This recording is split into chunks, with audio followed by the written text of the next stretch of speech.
Hey guys, can you hear me? I hope I can. I'm live and I'm joining through this StreamYard, and I'm pretty much sure that okay, I'm live now. Can anyone confirm you can hear me properly or you can see me properly?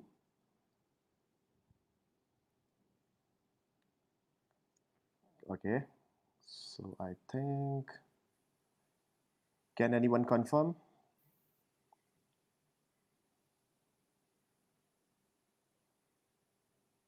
Okay, perfect. So all good, right? My voice is there is no echo and there is no other background noise, nothing, right? And you can see me properly, right? My webcam is good, right? Okay, so thanks for joining, guys. This is like something very interesting that we are going to have today, and I'm going to announce a very special team that recently created with a couple of folks, and where I'm following actually them, and through social media and in the QA community, in the testing community, they are having a really good name and they are really doing great for the community and for the people and for their testing processes, activities, and other stuff. And yeah, so I think, okay. So let me welcome the TTC team. So most of the people they were asking about what is TTC. So TTC is the test chat, and there are enablers, and four founders of this particular team. So let me welcome Sachin, Teapot, Fez, and Brijesh. Guys, now you can come live and say hi Hey to guys. all the audience to Hello. Naveen Automation Hey Hello. Labs. guys. So welcome TTC team to Naveen Automation Labs, and I think it's the first time live streaming for you guys, right, on some YouTube channel. Yeah. Yes. Okay, so Yes. I'll be pretty much sure that okay, we'll have some fun. We will learn something from you guys, and then don't worry, I'm not gonna roast you. So we will have some good chit chat, and then we will take some really good questions from the audience as well. So one thing from the, I'll be the housekeeper today, and I'll be the host. I'll be asking a couple of questions, and these four genius people, they will be giving the answers for those. They will be sharing their experiences and yeah, those answers for those questions. And we will take a couple of questions from the audience as well. I've already prepared some really good questions for these people because whatever I see, I observe people from from the community point of view. A lot of people are asking about not only for automation, it's a mixture of different things, mixture of automation, performance testing, and agile, and testing processes, testing methodologies, different things. And we have really good a different type of experience we have. Sachin really good in he's a safe certified, agile certified person, and Faiz is really good in automation, having really good experience in automation. Brijesh is, we know that is a big name, okay, on social media, LinkedIn, and he's having really good experience on different conferences and everything. And Teapot is again more than 20 years, Teapot, right, in industry. Yes, that's correct. That's so he's really having really good experience and very knowledgeable person. And definitely we would ask a couple of questions from these people. And it's a mixture of different testing activities, not only for automation but different kind of testing types we will talk about. And then we will take your questions as well. And yeah, so first of all, that from Naveen Automation Labs, from my side, wish you all a very happy Teachers Day, guys. To all the teachers, to all the gurus, from we are learning, and then we are doing such a great thing in our life. So okay, happy Teachers Day to all of you. So shall we start? Perfect. So let me check that on YouTube we are live. Yeah, of course we are live. So the current count on YouTube is around 215 watching now. Okay, that's a good count. We can start now, and eventually it will be increased. So perfect. So before we start, that guys, quickly like one intro, from all of you. That Brijesh, we can start from you. What exactly, who you are, what exactly you are doing, and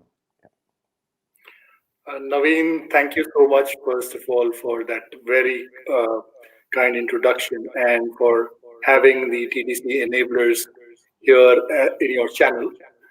Um, we don't like to call ourselves founders.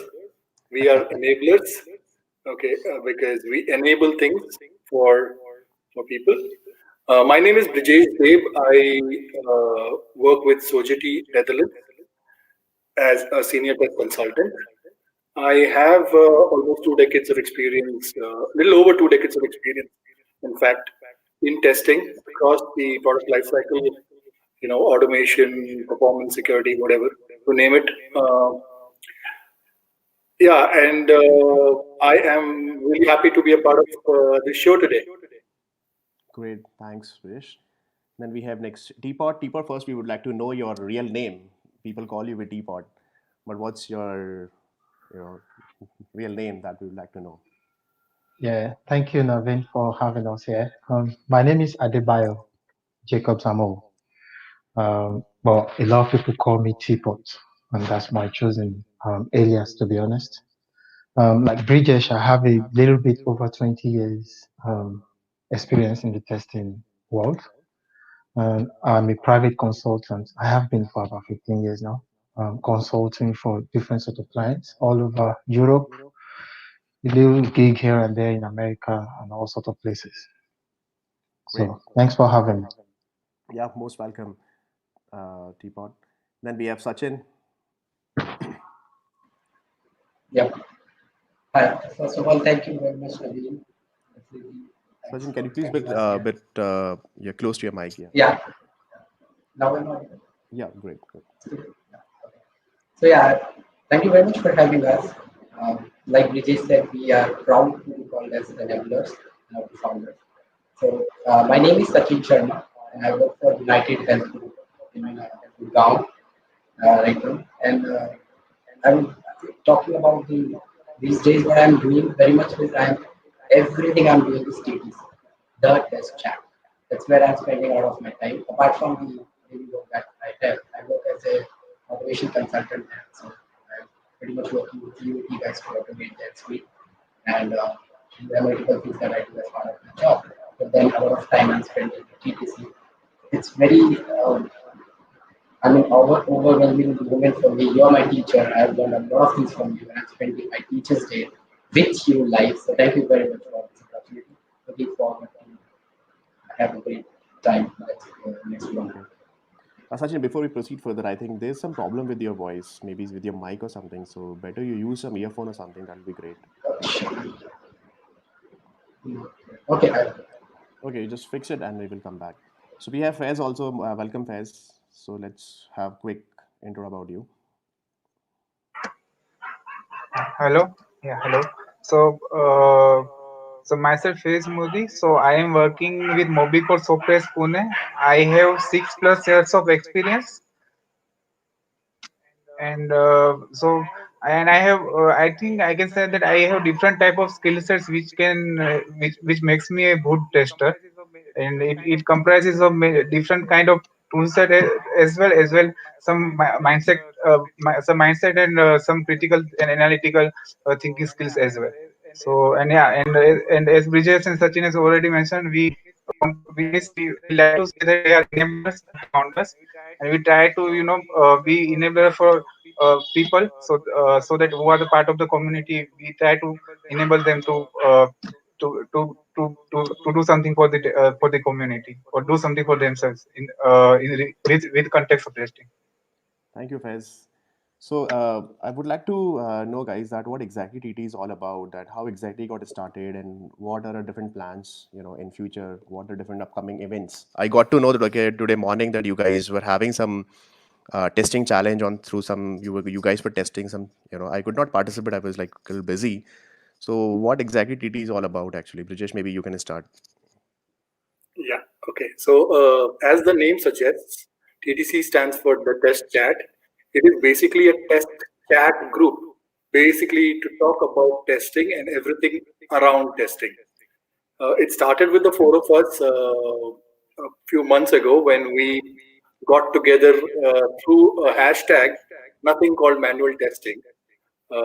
And then we got together and we started talking about testing and the various misconceptions. And we said, okay, we've got to take it further to the community. And so we extended our reach and we sort of expanded and we formed a WhatsApp group. And within about 3 weeks, the WhatsApp group limit crossed 257. So we said, okay, we will have to shift homes.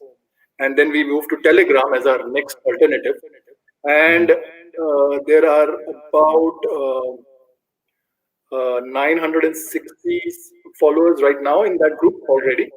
So we are going great guns in terms of the group. Now the group basically is about finding your voice and helping others find their voice. Because as testers, we often complain that we don't get a chance to talk, we don't get a chance to share our opinions, we don't get a chance to be heard by other people, or there are disagreements in the within the community, or there are misconceptions and we have to live with it, we can't bring it out. So we said, okay, let's try and give a platform to people where people can come and talk their mind freely. They could just speak out, and the most important thing is they could speak about everything that they want to, and they will not be judged. So that is how we started. Then we said, okay, we will take it a little further. So I started doing interviews with testers in a series called Testers Speak. And there is no cap as such for the interviews that I'm taking. I have interviewed people with 3 years experience. I have interviewed people with 14, 15 years of experience, 20 plus years of experience. And someday I'll probably interview somebody with 40, 45 plus years of experience and even 6 months of experience. Because I believe that all testers are unique, all testers are champions of the craft. That is why the TTC logo says you are a tester, you are a champion. That's what we believe in. That's what our motto is. And talking about initiatives, we have also, apart from these interviews and apart from giving a platform to testers, we have also started a series called Women in Testing, where we want to showcase to the world that women are doing incredible job in the field of testing all over the world, not just in India or any other geography. That's one part of it. We also help people participate in conferences. We sponsor them to our whatever capacity we have. We help them prepare for being a speaker in conferences, volunteer them. We help them support, participate in workshops. And one such workshop that is coming up is James Bach's public consultation workshop next month. And today you spoke about the contest. That contest was a preparatory contest for that. That is, the winners of today's contest get to attend James's workshop free. So Great. that is the idea. And about the upcoming initiatives of TDC, we would like to keep it as a surprise for the community. So Great. be a part of the community and enjoy the surprises. That's Great. what I'm going to say right now. Great. So I would like to add a couple of, I mean, one thing here that guys, from last it's like 1 month, I'm part of TTC Telegram group, and the kind of knowledge and kind of discussion we all are doing over here, it's amazingly great. And it's not only about the specific to a specific area. It's all about arguments. It's all about best practices. It's all about discussions on different various topics. It's all about the opinion, and everyone's opinion matter over there. That's the USP of this particular group. So I'm really congratulate to all of you that I'm really thankful to all of you that to in that ETC team that you guys are doing great for the community. We have a couple of questions also that okay about ETC later, and maybe you can share your. I heard okay you we have that YouTube channel also for TTC and Telegram group also. Definitely we would more and more people are joining these these groups and channel also. I want that okay more and more people will get to know about it. And the one thing I really liked about that, okay, the women in testing, the kind of series that you guys are doing, that's amazingly good, and you're promoting women in testing. So that's I really appreciate for that particular effort as well. There's one thing that I want to add, Naveen. You spoke about being engaging in discussions. We Hmm. encourage that more and more. We encourage debates. We encourage disagreements, and we don't judge people. Okay, even if we Yeah, have disagreements, we are always happy to have a beer with you after that disagreement. So that, most welcome. that's what Yes. keeps the group going. And Yeah. I don't know what your experience has been, Naveen, but generally, if you just leave the group alone for some time and then you check back messages, there will be at least 300 messages waiting for you. So that's how Exactly. active the group is. Exactly. Exactly. Great. Perfect. So one thing, guys, that I don't know, maybe it's with the StreamYard last time also we got a couple of problems with respect to echo. So I don't know, some problem with the stream, or because yesterday we checking and it was absolutely fine, and having same issue. I mean, some problem today that really don't understand. But try to manage, guys. That will be great. And I'm talking to, I mean, Sachin. Sachin, maybe you can now. Can you please quickly check your voice? Yeah, am I audible now? Yeah, it's a little better. Is it clear? Yeah, it's a little better. Okay. So try to manage, guys. We have some logistic issues maybe with respect to the, maybe headphones or something. So, but okay, we will try to manage. Okay, let's proceed further. So I have one very common question. It's not about automation. It's not about the specific to testing in that particular area. The question is, where do you see the career in testing? Like, what is the future of testing? This is a question I always get whenever I come live or whenever I going for any conferences or any seminars. Also, the first question, especially from the freshers or especially having 2 years or 3 years experience guy, they ask the one question that what is the future of testing, that is RPA is killing testing, or automation will kill testing, or everything will be automated and then there is no future for manual testing, or like what is the future like Teapot, I would like to know your views on this, and maybe Sachin and Faiz and Brijesh also, you guys can add okay your opinion on that. Right. Thank you so much, Naveen. Over 20 years ago, when I started in the testing world, a lot of people told me that testing has no future. And that was over 20 years ago. And I'm more busier than I am now than I was like years ago. And it's not letting up. And the future looks bright, to be honest. And a lot of noise about AI coming to take our jobs, automation taking our jobs.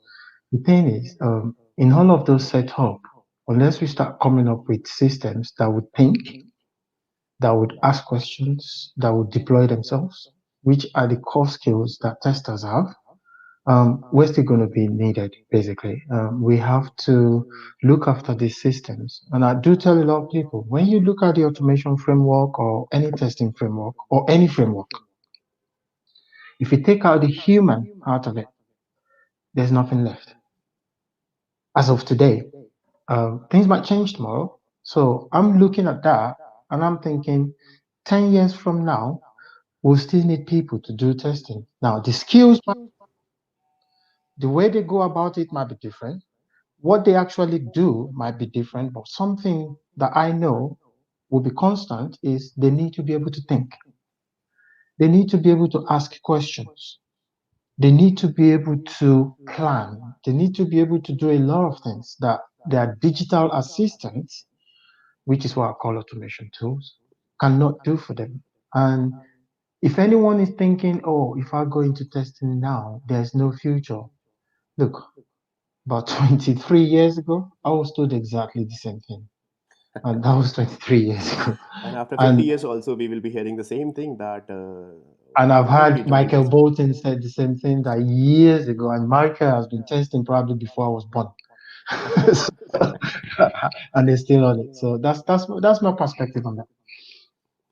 Great. Sachin, Fez, you are the new generation, 6, 7 experienced people. Then what do you think about, why did you, like, what do you think about testing future? Yeah. So, like Teapot said, am I audible, right? Yeah, we can hear you. Yeah. Okay, fine.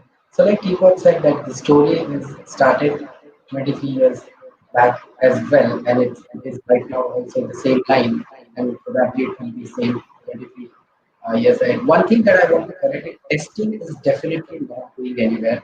Testers are going. The point I'm saying is, if you're a tester who believe in reading requirement, scripting test cases, executing them, reporting defect, and sending the reports, that's what you are doing. You're a tester, and you will definitely be obsolete. But if you are a tester who believe in investigating, in exploration, in collecting information, generating insight, you are asking a lot of questions to your product, ensuring the empathy of your customer, automating the things which are repeatable. You are using the tools, technologies, and your minds and intelligence with whatever they are capable of. If you are that kind of tester, you will definitely not going anywhere, because one thing that I can predict, I'm not someone who is a predictable, but I can predict that quality will never go out of fashion, and hence testing will never. That's what I Okay. believe. Thanks, Sachin. Sachin, but still, I think your voice is really not clear. You have to check your voice, maybe some problem. So Just a second. Can I speak louder? you are on mute, Sachin. Sachin, you are on mute actually.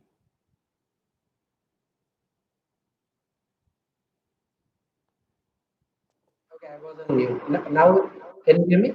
So do you, by chance, any do you have any fan is running in your room?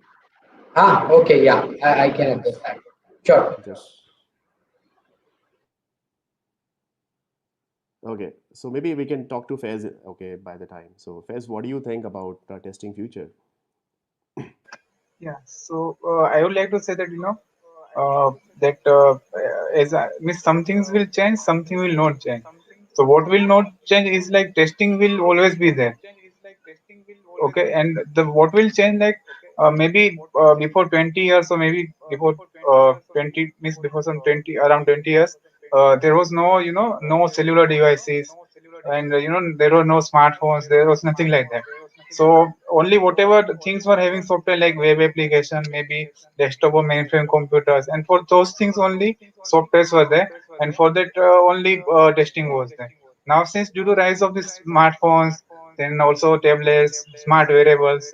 So there is a whole new range of applications are coming, which is coming with their own set of challenges. In the same way, we are also seeing that IoT is also on the rise. AI/ML is also on the rise. So these are the new things coming on. But who is gonna test that? Because these things are very means if let's say if with the web application testing complexity I can say it is one factor, then these are maybe two factor or three factor or more than that, because there are lots of things going on. There means there are lots of conditions there. So due to these things, I believe that the demand and will increase for the testers, and also as a testers we will also have to change. That means we also have to adapt, and we also have to get the new skill set, which using which we can test all these kind of devices or the software for these kind of devices. So that's how I see the future of testing. Great. I think that's a valid point. To the, I mean, the secondary question of this that I would like to get to know the views from Brijesh that you know, like, is it testing losing its value? So, what is the current situation like when we in the modern world, in the modern IT world, where a lot of tools, technologies are already available in the market, and how exactly a tester can upgrade his or her skill set? So, is it the reason that that testers are not interested to learn those things, or so what kind of advice you would like to give to to the new generation of the testers? Okay, this is a multi-part question. So let me take it in parts. The first one is testing losing its value? Definitely not.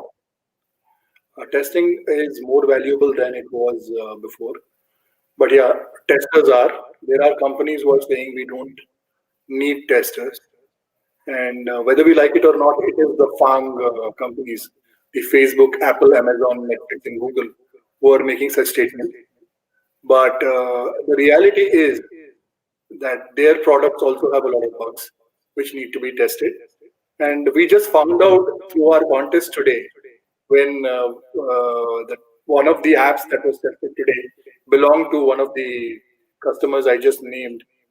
And people initially believed that there would be no bugs, but when they tested, they found lots of them. So in reality, bugs exist. Testing is required.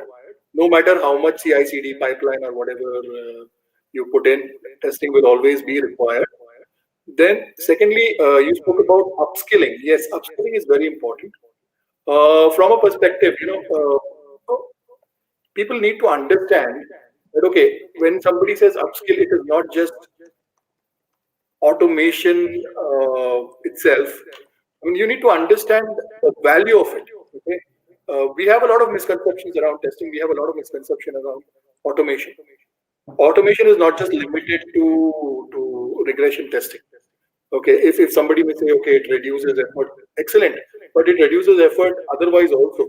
So if you learn to code, number one, you're going to solve a lot of problems for the developers because you're going to be speaking to them in their language. Number two, you will be able to understand the core technology of the application better. Number three, you are going to be able to do automated test data generation, automated visualization of reporting, automated restructuring of the data that you need to analyze after you run a test. So there is a lot more that you can do with automation. Okay, so this is one thing. The other thing is, if you are not interested in coding, if you have a fear of coding, then you can stay away from it. But you can also focus on gaining domain knowledge. You can also understand the application better. Everybody wants to be in a position of authority, and so you can always try and be a product manager, a product evangelist, because you have that testing knack. You understand the product better, you will be able to look at it holistically and be able to give the product a lot of value when it goes to the market. So that's where upskilling is of great value. So my suggestion is, like my previous speakers, they said about the future of testing. I mean, it's not so much about the future of testing; it is the future of testers. So if you want to survive, if you don't want to be obsolete, you upskill. And by upskill, I do not mean just coding. You can look at the product itself. You can develop a better understanding of the domain in which you are working. I mean, I talk to a lot of testers, and when I ask them, okay, you work for healthcare sector, how much do you know about the healthcare sector? Do you know what problem your product is solving? Do you know what is the future plan of your product, what it can do, what value it can add? What part are you adding, or what is the value as a tester you are bringing into the product? That is something that you must focus on. So that is how it is. That is how I look at it. I No, hope I've answered your question, Naveen. perfect. I absolutely like I'm having the same opinion about this. In fact, what I see the problem with the testers, the old generation that is going on is still like I can see some changes, but it's still like in my area, in my era when in 2007, 8, 10. So that time the testers were very hesitate to talk to having the conversation with the developers and the product owners, and that time we were having business analysts. Yeah, So they were having some that kind of hesitation that no, I'm a tester. I'll just doing the writing the test cases and executing them. They don't involved in the architecture. They don't involved in the problem solving things. They don't do brainstorming much. So that was a problem I used to tell them that time also that guys, please, it's not about you have to learn some really cool automation things. You have to learn about the product. Go and talk to clients directly. Go and talk to customers, solve their problems. Go and discuss with all the stakeholders problems. Go and check the requirement and check where exactly the problem okay you see as a tester as an end user point of view. So I think a tester, I think I personally believe that testers should be more proactive in terms of their the kind of discussion, the brainstorming that they are doing. They should ask the questions. You should not feel hesitate that okay no, my job is just to write a test case and executing them at the time of regression or doing a testing over there and that's it. No, I think testing is a mindset. Whatever I feel, either you are doing it manually or through automation or through some tool. yeah. Just to add to what you said, Naveen, I think you hit the nail right on the head. Testing is about asking questions, and I say this to all the testers that you should not worry about asking questions at all, because questions, in my opinion, are never stupid. Only answers are stupid. Don't be afraid of asking questions, because someday, one many years ago, someday somebody asked, "Is it possible for us to fly?" And today you see huge aluminium tubes carrying 500, 600 people flying. So if that question was not asked, this would not be a reality. So Exactly. let's understand that. And that is why it is your objective as a tester to keep on asking questions. If you get a requirement, ask questions. Are these requirements complete? Are these targeting the solution that the customer needs? If a product is built, are you solving the customer's problem? That should be the focus area. So that is Correct. how you should do it. So yeah, Naveen, you're absolutely right on that. Yeah. So the next, I mean, the related question I would like to ask you guys that so what is the testing career path? Right? Like let's see. let me segregate in that way that after 5 years, what should I do? After 10 years, what should I do in my testing? Or after 15 years or 12 years, when I'm already a team lead in my team or maybe a manager in my team, where exactly I should see myself after 2 years and 3 years or in next 5 years? After 15 years, my career is safe, my profile is safe in IT industry. Will I get a good compensation in the market? Will I get good opportunities in some other companies? Or can I can I become a director or maybe a VP or maybe a CTO of the company? Can a tester can do all these things? Can we reach at that level? And then after 10 years, suddenly what happens that okay, no, I'm okay, shit, I could have done development. Why did I choose my career as a testing? I'm still doing the same stuff. So what do you guys think about it? That maybe Teapot, maybe we can start with you. Um, what I will say to that basically is when I talk to people about this, I look at two things: um, personal preference, and secondly, your reality. And I'll give you an example. When I was working at Fujitsu years ago, I so badly wanted to be a senior test manager because the senior test managers had luxury car provided for them. I don't see them doing a lot of things. So that's all I wanted to be. I want to be one of those guys in the plush office and all of that. So one day, my manager was not in, so I had to stand in for him. And the whole day, I did not do anything on testing.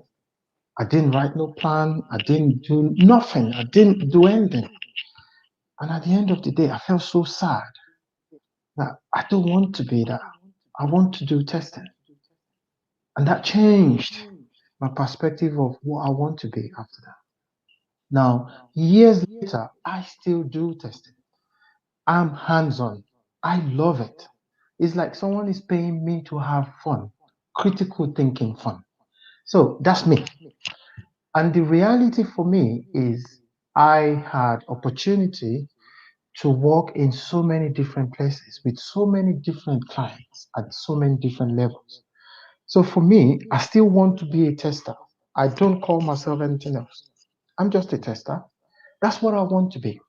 Now, with regards to your question, personally, a lot of people as testers, one of the core skills that we have is critical thinking.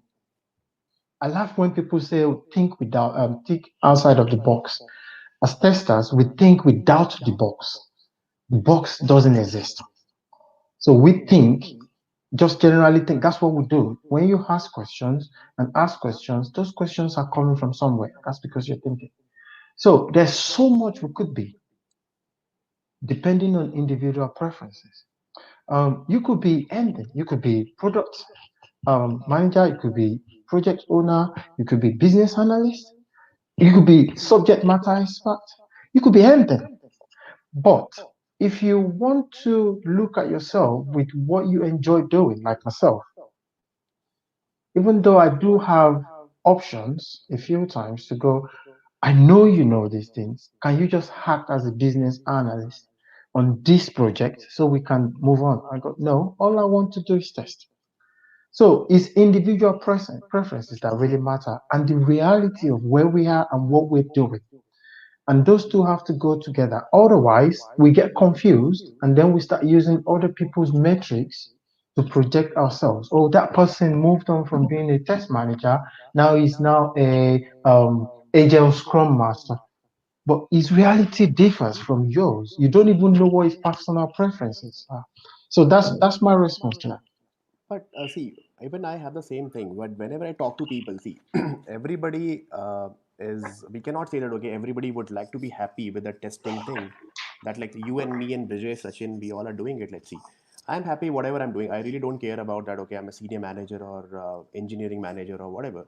But everybody is having their own aspirations, right? Everybody want to go to that level. So what do you think, maybe Faiz and Brijesh, or maybe Sachin, yeah, maybe you can give the answer that what do you think is like, the question is like, a tester can become a VP of the company? What is the career path like after 10 years and 12 years? Oh, yes, absolutely. So, am I audible? Yeah, Sachin, go Every ahead. time I have to ask this. Yeah. So, first of all, we need to understand this. Testing is a social activity, right? as a designation, you can reach to anywhere. Pradeep Saudarajan is a CEO of a company. He's a tester, right? I have a lot of friends. They are friends as if they are senior. They are VP. They are CIO of the company because they have that intelligence, right? Correct.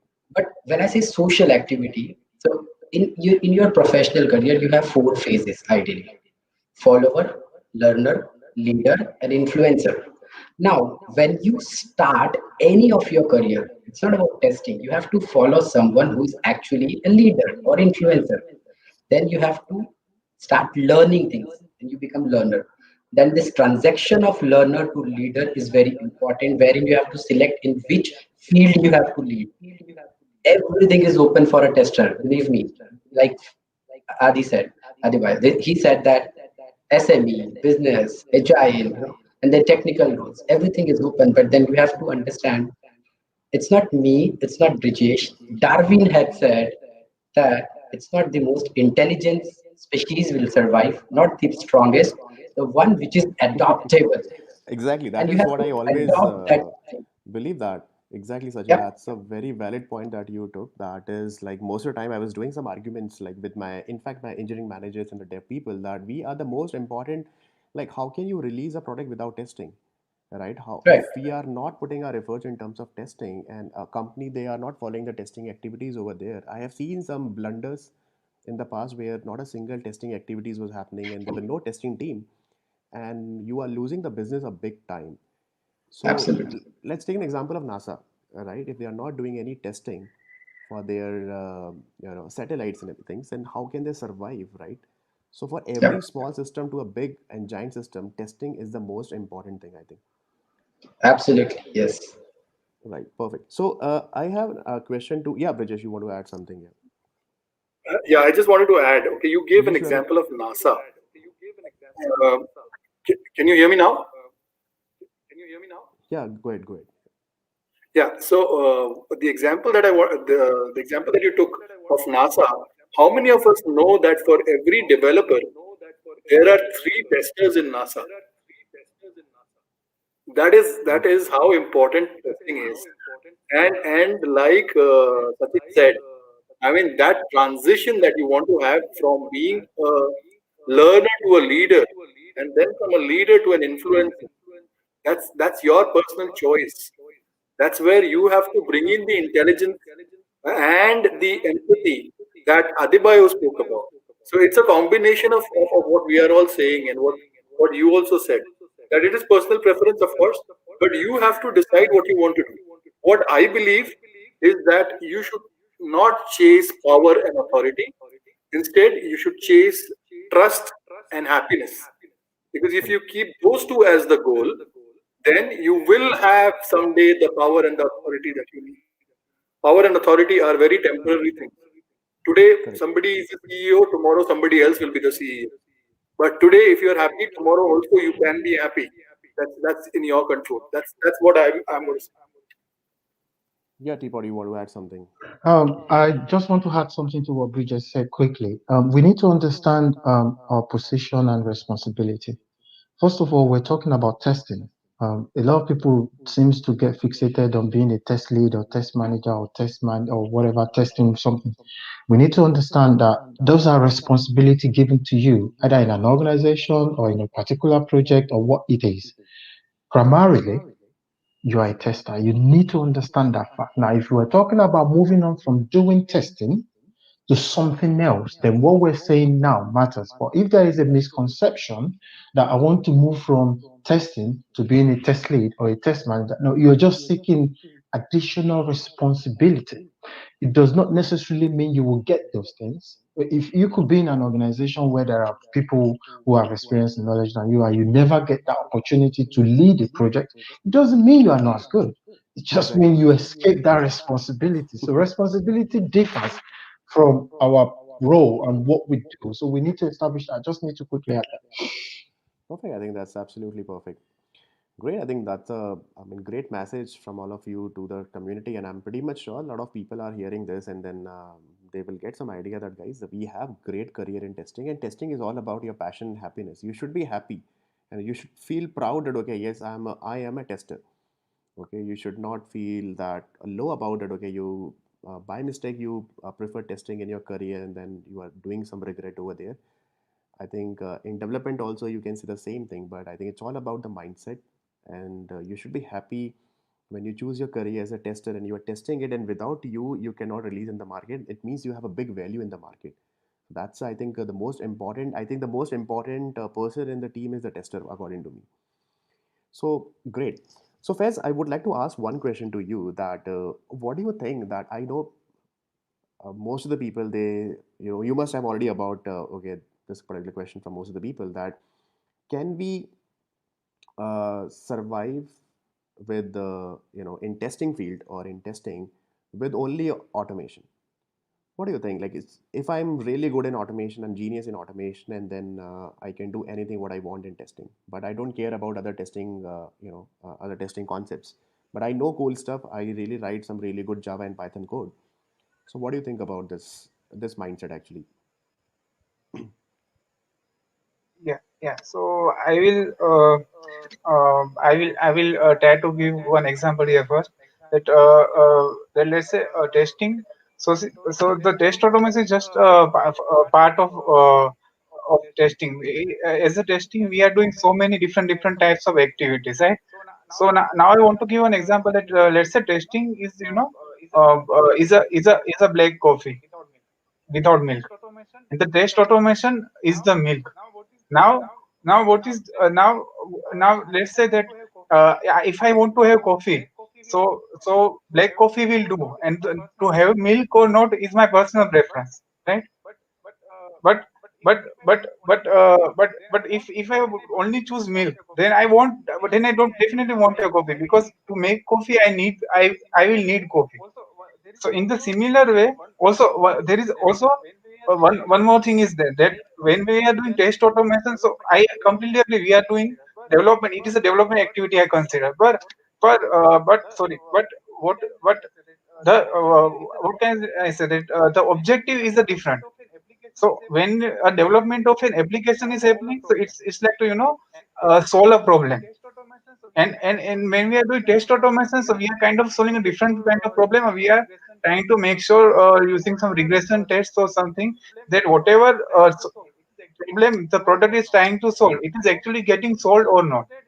So in order to do that, you need to have that kind of testing mindset, because there can be many possibility. Like let's say the test case is prepared by someone else, so they may have missed something, or something or another thing. So that mindset is very important. And I believe that means, if I let's say a person knows Java, Python, Selenium, APM, maybe rest assured, and means we can keep taking name of the tools and the languages and all that. Okay, let's say a person knows that, but if a person does not know how to implement it in a good way, so that it actually gives value. If he doesn't know that, if he only know, let's say if a person knows how to, let's say, open a browser or do some actions using Selenium, okay, but if he doesn't know, let's say, let's say in a particular scenario, if we have to, or maybe we need to scale up later on, or we maybe need to add some parallel execution or something. Or it is like such kind of scenarios, if a person is not knowing, so maybe that can be a problem. So the thing is that not that for two things are there. Testing is a must skill. Test automation is a good add-on, and also in test automation there is knowing only the tools and language is not enough. But how can what are the good things, or how best you can get the benefit of that, how you can implement, so that you can get the best benefit out of that. That is very important. So that's what I think. See, I would like to add one point over here because see, most of the people they think that okay, in my company, let's see where exactly I'm working. I'm doing only automation over there. It's not true, guys. That hardly I'm doing 20-30% automation. Still, I'm managing a testing team over there and then doing a testing over there daily basis, manual, executing the test cases. Sometime, checking all the important use cases. I'm part of UAT also. I'm part of all the different mobile testing along with automation 20-30% whenever we get time.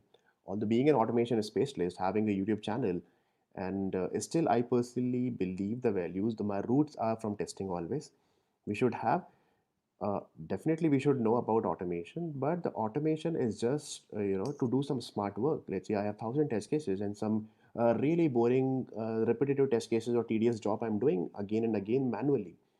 Can I save some time so that I can concentrate on my other areas manually, where exactly I can execute and have proper time for my actual testing over there, and rest of the repetitive things and the old features and those same thing again and again I'm doing it, right? I can do and I can automate them through some really good tool. For that purpose we need to do automation, and for that purpose we have to learn about the different tools and technologies, because without them you cannot do that. So personally I believe that okay, test automation is a smart work of in testing, that to help you to do some okay to reduce your manual efforts, manual hours. That is the most important thing. People has to know that only test automation will not help you in your career.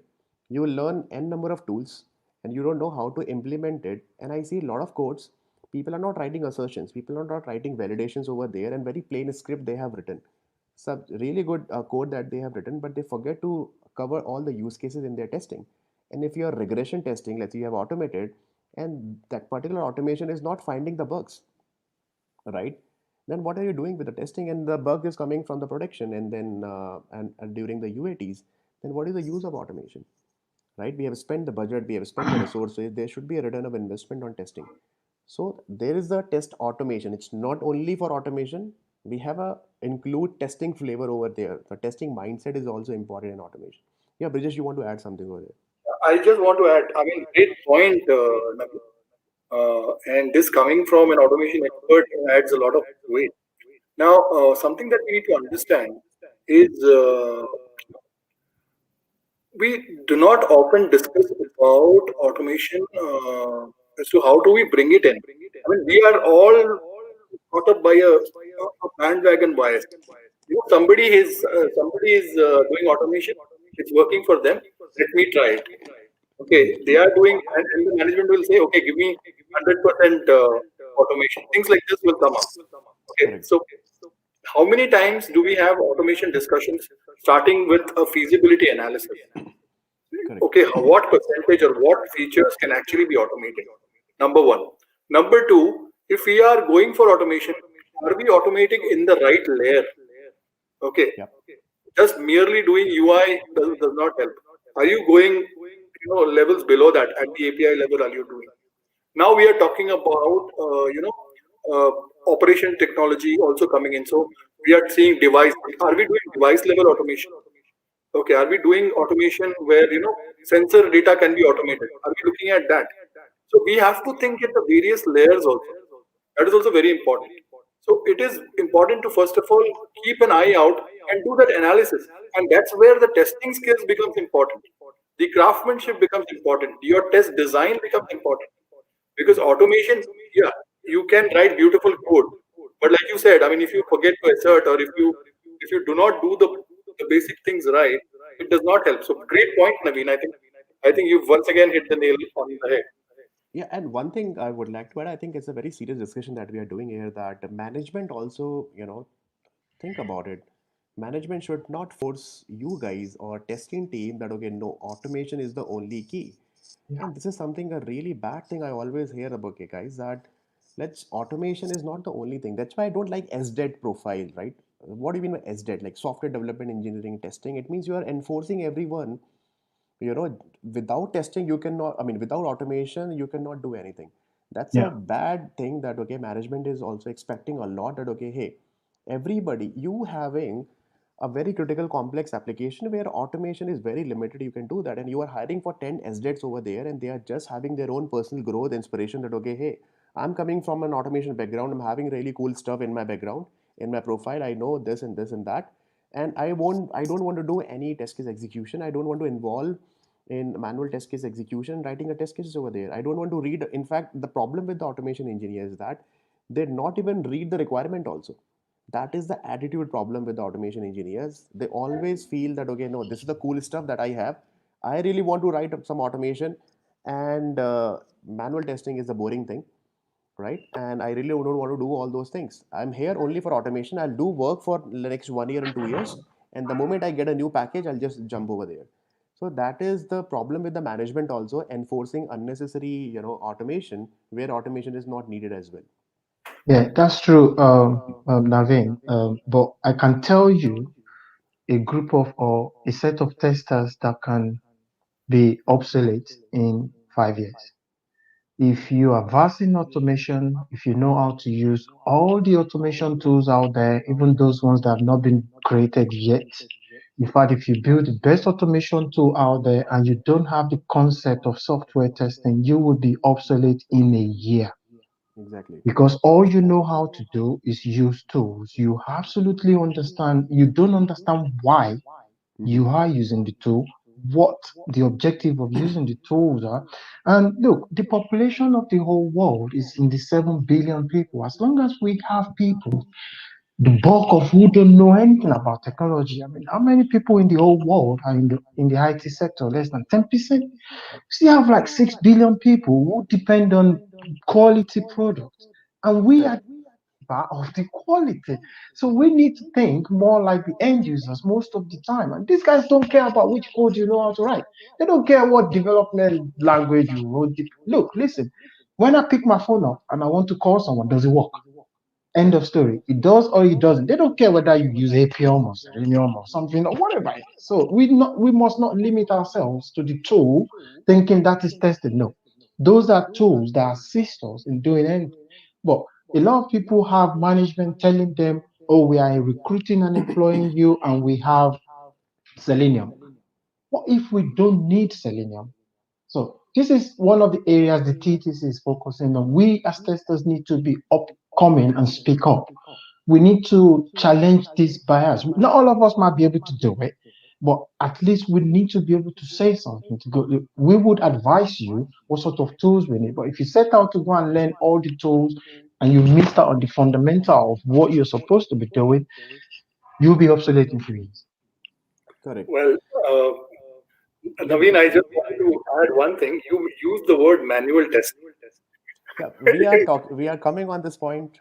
Uh, I'm coming on this point. I have a huge, I mean, a lot of people were asking about that. So I'm coming on this point. Hold your horses for some time. Definitely, it's going to come then. Everybody will get a fair chance to give the answer for that. But before that, I have another question over here. One something very serious that about the certification in testing, right? Some people say that okay, without certification, again, you cannot survive.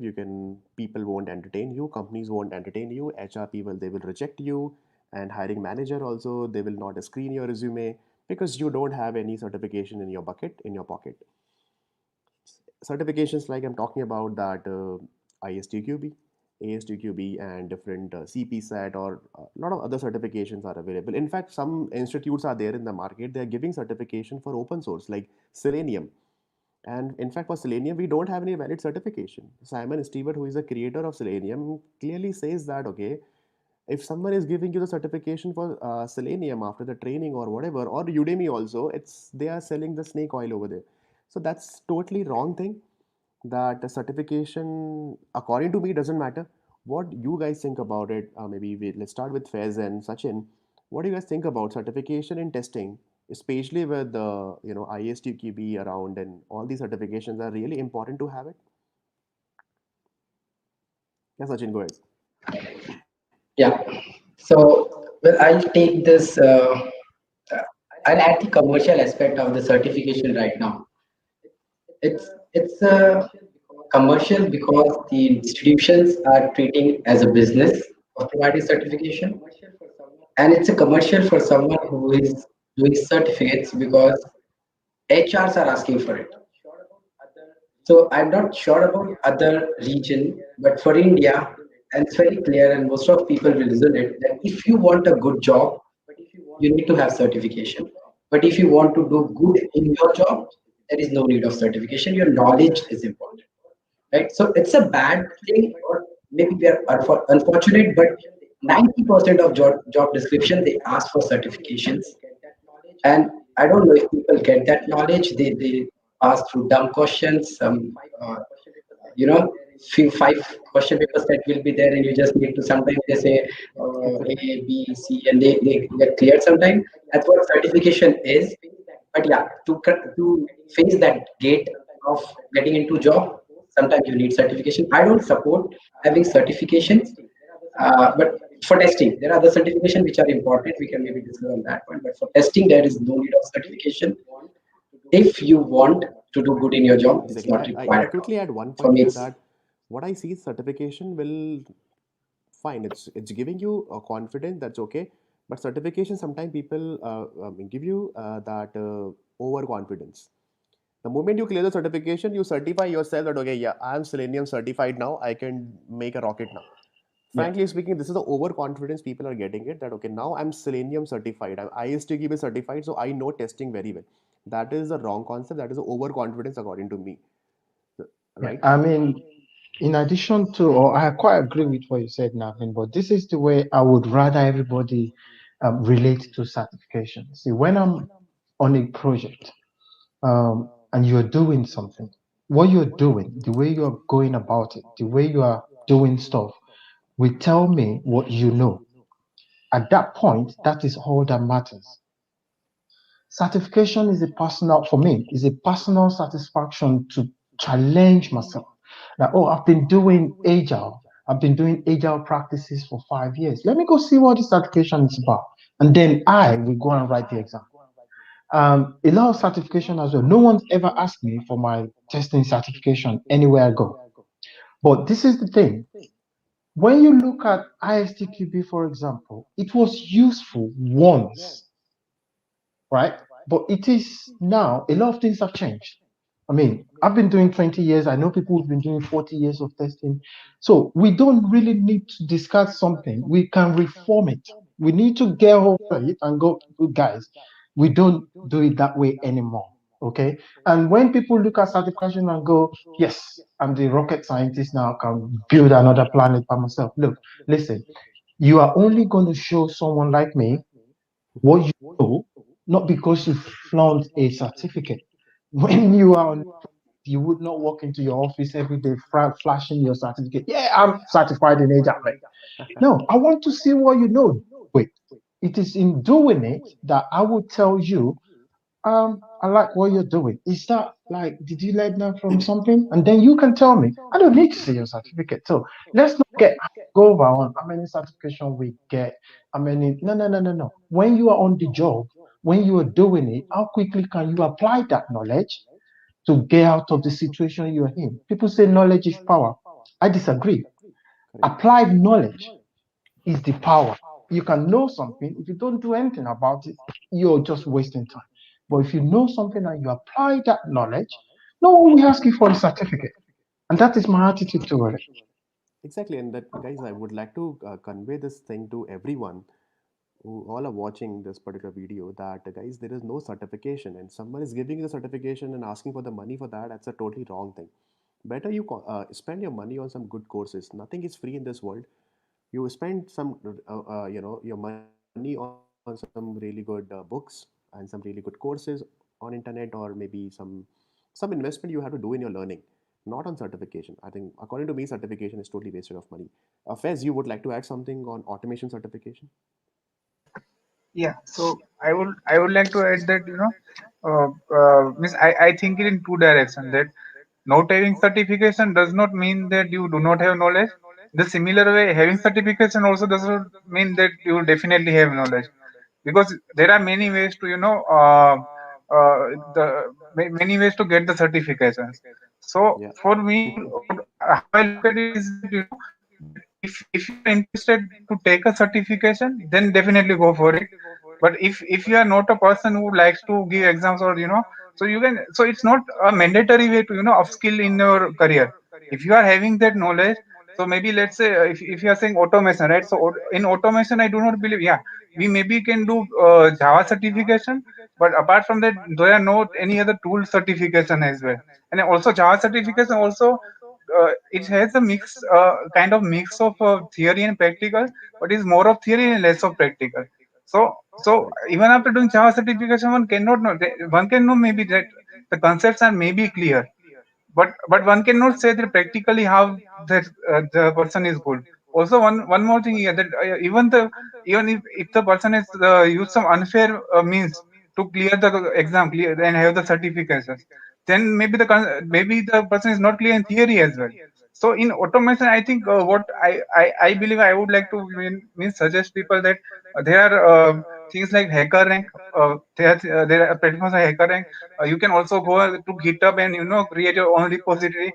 And now maybe as far as I know, GitHub has now means GitHub has been keep changing, and now it is kind of providing you an option that you can have one your portfolio like thing for your profile. So from that also you can go and showcase your skills. So for automation tools, especially, I don't think there should be people should go and go for certification and automation, because there is no way to identify how practical skills, how good practical automation skill a person is having using certificates. Yeah, one may have idea that a person may be having theoretical concepts clear, but for the practical one, I don't think so. There is any way. So other than that, by going to this hiker rank, taking parts in take part in such kind of challenges, Competitive maybe exams, like helping people competitive on stake. programming exams. Exactly. Yeah, Yeah. yeah, maybe helping people on Stack Overflow, and maybe building a profile in GitHub and adding repo on that. So that's why I think one can showcase their skill. So rather than going for the certification for any automation tool, I believe this is the way to go. Exactly. So that's why I always advise that, okay, guys, better you maintain your GitHub, do some competitive programming if you are really interested in automation, like on HackerRank or there are Geeks of Code, and there are a lot of interfaces are available in the market for competitive programming. You spend some time on improve your data structure algorithms. I'm talking about in terms of automation only, so that you can write better to better code. Okay, in future, spending time and money on and resources on automation and forcing someone from the management side to, okay, no, without certification you will not get the appraisal next time. That's a totally, I think, I really don't think so that, okay, you can I consider have someone just like that. I have just one point to add, Naveen. Yeah, Just yeah, just Vijay. one question. Just one question that I would like the audience to think about. Okay, two of the most popular certifications, ISTQB and CSM. Okay, CSM is Certified Scrum Master, Yeah, and ISTQB. There are thousands of certified ISTQB certified testers in India. I'm just taking an example of India, not the world. mm, Okay, and there are thousands of certified Scrum Masters in India. So why is it that testing and agile still remain the most misunderstood concept if there are thousands of certified people in India? Please yeah. find an answer to this, and then you will understand what we are trying to say. So certification does not mean anything. So think Okay, about it. so we will come on agile, but before that, now the question of the hour, the question of the day, the question of the year. And I'm pretty much sure that, okay, there are a lot of memes are there on Brijesh that okay, I would repeat this thing in Hindi actually, that थप्पड़ से डर नहीं लगता साहब, manual testing बोलने से डर लगता है. So even I'm scared, Brijesh, that sorry Teapot, you could not understand that, but maybe we can translate it later. But what is this hashtag no manual testing or whatever you call it? That I have already written this hashtag. I don't remember exactly. Yeah, nothing called manual testing. Sorry. So I what want is to this? go first, if you would allow me. Yeah, yeah. So what is the story behind that? And in fact, you won't believe that out of TTC channel, a couple of people they ping me separately on Telegram and they say that, in fact, on LinkedIn also, after your post and everything on, Naveen, do you believe in nothing called manual testing? And I was like, dude, I really don't know. Like, but I agree with Brijesh, comments and arguments over there. But what is the alternative? If let's see, if I'm asking the question on manual testing, so what should I call? If you don't support nothing called manual testing, then what should I call? First of all, you talk about why this hashtag came into the picture, and if there is no manual testing concept or nothing called manual testing, then what should I call in that case? I think most of the audience and people also would like to know this thing. Okay, so let me set the tone for this, for the answer to this question, basically, because this is quite huge for us and is one of the core belief of the test chat. I work in healthcare sector. I work in and out of hospitals a lot. Now, I've had to see surgeons, thousands and thousands of them. Day in, day out. I've had to scrub into surgery few times to do stuff. Now, it turned out that most of the things that the surgeons do, they use one tool or the other. They use scalpels, they use knives, they use all sorts of tools. I have never seen an automated surgeon before. What they do is surgery. They are surgeons. Now, Correct. what they use does not define what they do. It is entirely what they do. If you give a surgeon a knife and a scalpel and a scapula and whatever those tools are, they will do their job. If at the end of the day they don't have those things, they will still do their job. They don't turn around and go, 99% of my surgery is done using some form of tools. Now I'm an automated surgeon. So why testing? The fact that you use a tool doesn't mean that when you are thinking, are you manually thinking? When you are asking questions, are you manually asking questions? What sort of thinking do you do in automation? What do you go sit down, automation? I want to do automated thinking. What does that even mean? So there's nothing manual testing, there is testing. That's a difference between testing and how you do it. Now, what you do is different from how you do it. A lot of people define themselves by how they do it, not what they do. And that's why you have all these ridiculous, whatever they call themselves. So, testing itself cannot be automated. You can't automate testing. Okay. So, putting or automation behind testing is a complete misconception. And a lot of us testers fall foul.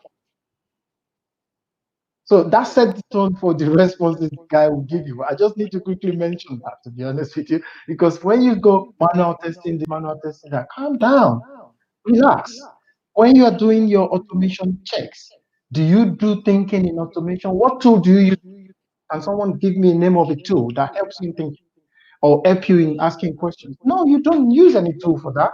Is that manual thing? It's just noise. We need to totally understand what we do, who we are, and then we can go about to define how we do stuff, how we do what we do. So those are two different things. And I think the misconception comes from mixing them together Yep. to go, this is who I am, and then this is what I do. But most of us define what we do instead of who we are. We are testers. However, you do testing, you are a tester. That's my contribution to that question. Now, Perfectly. the guys Yeah. can take it away. Okay. So, yeah, yeah, Sachin, you would like to say something? Yeah, go ahead. Yeah. So, how come this nothing called manual testing hashtag came? That's a story which I would let Brijesh to talk. But why we support it, it's very important for me to tell.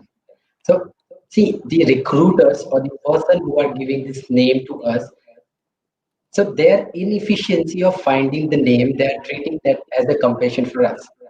I mean, if a driver is riding a manual car or automated car, we don't call him manual driver and automated driver. It's a driver. We want us to be called as tester. That's pretty simple. And the problem is because manual work, when it comes, it sounds like a labor work. It's treated as a less paid job. It's like inferior something because if you know how to talk to, how to ask a tool to test your product, then you are smart. If you know how to test your product by yourself, you are not smart. That that inferiority is very, it's very disheartening for us, right? And like you said in Hindi, I would say why I support is because there is a two line from Wasim Bareilly. He said, "उसूलों पर अगर आस आए तो टकराना जरूरी है, वो जिंदा अगर तो जिंदा नजर आना जरूरी है." If it is Well said. hitting on my ethics, I have to raise my voice, and I want everyone to raise their voice if they feel we are not manual. In fact, there is nothing called manual. We are tester, and we know how to test it. It's our ethic. ये हमारे उसूल है. That's what I believe in. That's why I Hmm. support it. Yeah. Okay. Brijesh, you want to add something? My more thing is that, yeah, I totally understand the concept behind it, but what is the alternative when we have to, we are all habitual from, in the industry, like, hey, manual testing. So what should I call instead of manual testing in that case? Okay. Like uh, Addy said, um, Is it necessary for us to classify testers based on how we test or based on how we execute? I don't think so. We can classify testers based on the skill set that we possess. For example, if somebody is a specialist in doing UI testing, he or she can be called as a UI testing specialist. That is a designation or a title in itself. You can do it manually, you can do it using tools. Okay, manually again, I use the word because you know, I see that have suffering. Okay, I feel that. Okay, now what Sachin said, I just want to add to that is people keep on coming and telling me, I am a manual tester and I don't get treated properly. Well, you will never get treated properly by others if you don't treat yourself well. Are you doing a job which is, you know, looked down upon? No, you are a tester. You should be proud about what you're doing. And if you're proud about what you're doing, you will never use a derogatory term for yourself. And Mhm. like people said, Sachin and Adibayo, both of them have said that somehow it is classified that okay, something is automated and then it's fantastic, or something if it is done manually, it is a low labor class job. So first, Mm. stop treating yourself like that. Okay, you are True. not doing anything like labor class or anything like that. Okay, that is where the problem starts. Then the problem has also crept into the industry. You look at the job requirements today. Everybody says we need automation testers, we need automation testers. Nobody is talking about testing skills.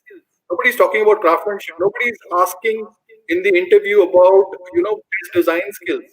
No, nobody is asking you all that. Why? It's because we have let that happen. So that is why it is important for us to raise our voice and say that Mhm. no, this is wrong. This has to stop. You do not classify us based on how we execute the test. You classify us on the skills that we have. I am a UI testing specialist. I am an API testing specialist.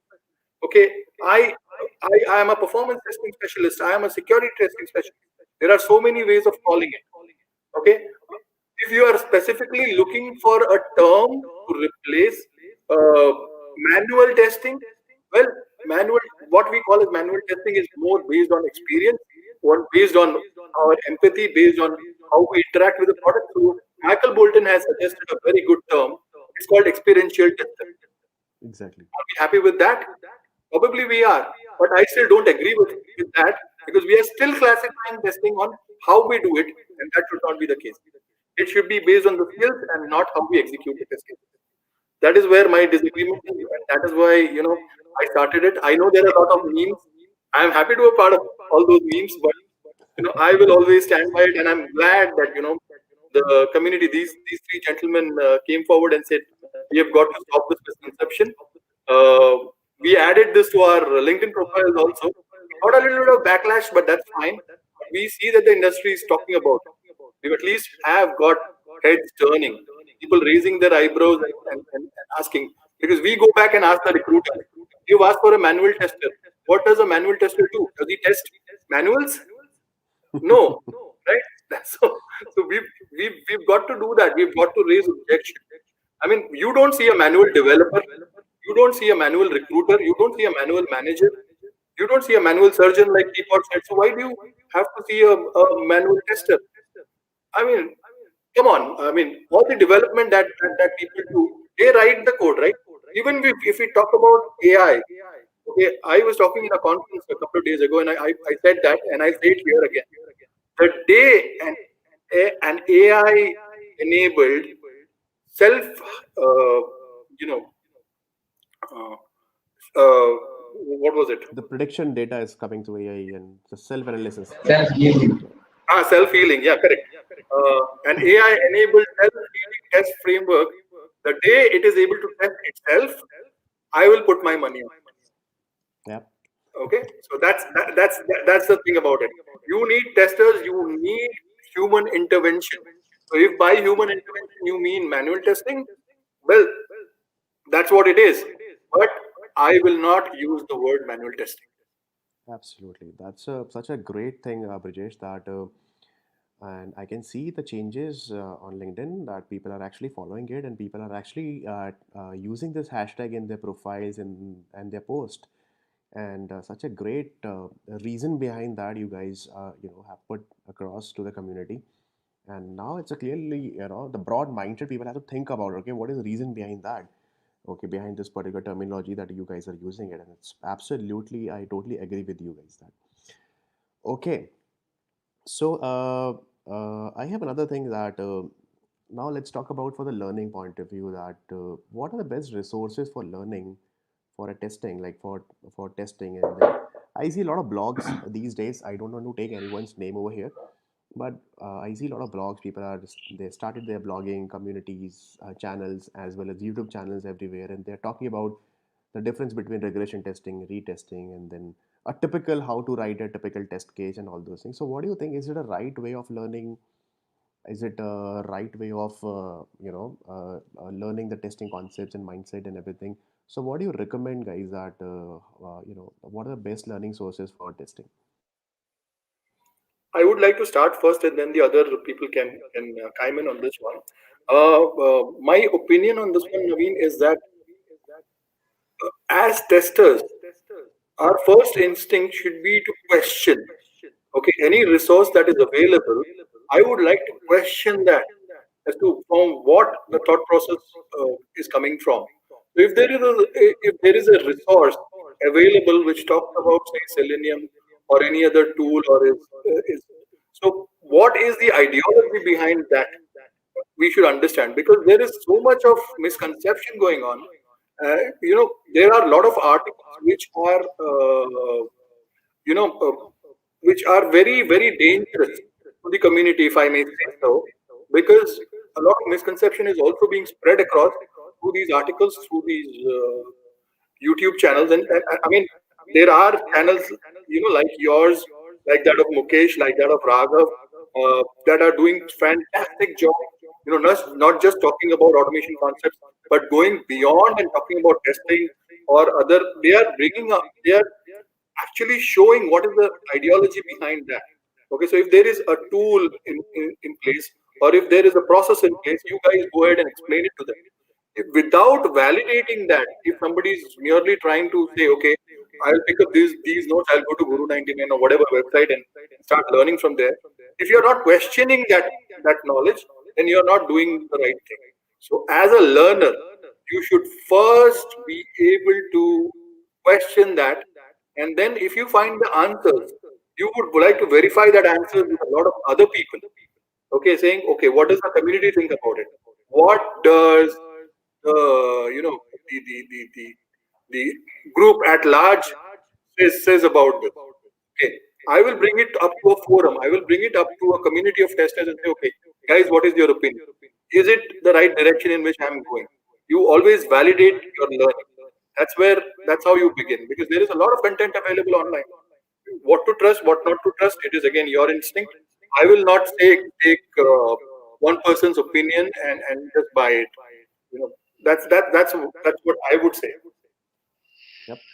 I would Yes, like it. to say that when it comes to learning, basically, one of the things we do in TTC a lot is we challenge each other's opinions and objectives. Like we always say, no one is right or wrong. We want to know your opinion. Out of those conversations and sometimes arguments, sometimes one question. For example, 2 weeks ago, we are talking about what constituted testing. It went for the whole day, like thousands and thousands of messages over it. So the way I've managed to learn over the years is by challenging people. I go after people who I think know. I look at them and challenge what they know. I start questioning them. And one of my mentors told me, if you want to get someone to tell you something, ask them why 5 times on the same question. Oh, my name is Teapot. Why are you Teapot? Everyone call me Teapot. Why? Something else. Why? By the time you get to why, you will get to the bare of what you are asking.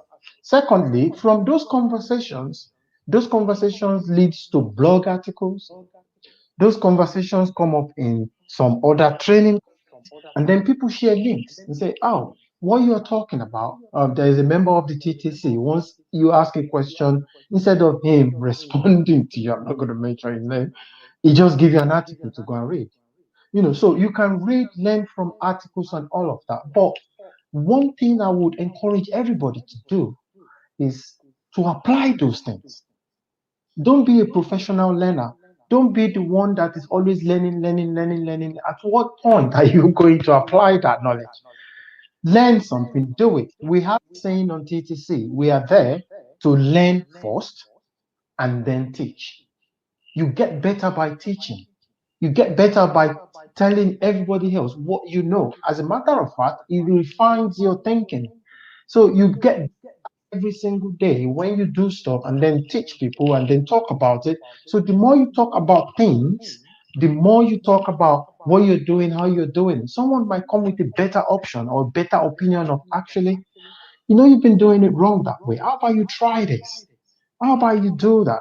So learning is a big thing. It's not necessarily supposed to cost us a lot of money. In fact, I don't think learning should cost us money because basically you can challenge anyone, you can speak to anybody, you can ask questions on anybody. It's free. And then when they tell you something, apply those things. If it doesn't work, don't worry. Try again. Ask them again. Look, guy, this is this is what you told me last week. It doesn't work. I've tried it. They would sit down and go, "Oh, I've been doing that for so long. Probably I've been doing it wrong as well." You have actually taught them something. So that is for me. There's no expert here. I don't shut the door in the face of learning. I learn from everybody, but I will put my opinion or my perspective on something forward, and then I expect you to challenge me. If you don't challenge me, that means you've taken what I've told you as the gospel truth. What if I'm wrong? So that's where learning goes. Challenge something, have a go at it. When you do it, it doesn't work. Come back, challenge them. It's a global situation we are in now. You can actually get hold of anybody anywhere in the world now. So that's how learning goes. And then able to say to you, that guy over there is very good in that thing that you're trying to learn, and then it will teach you.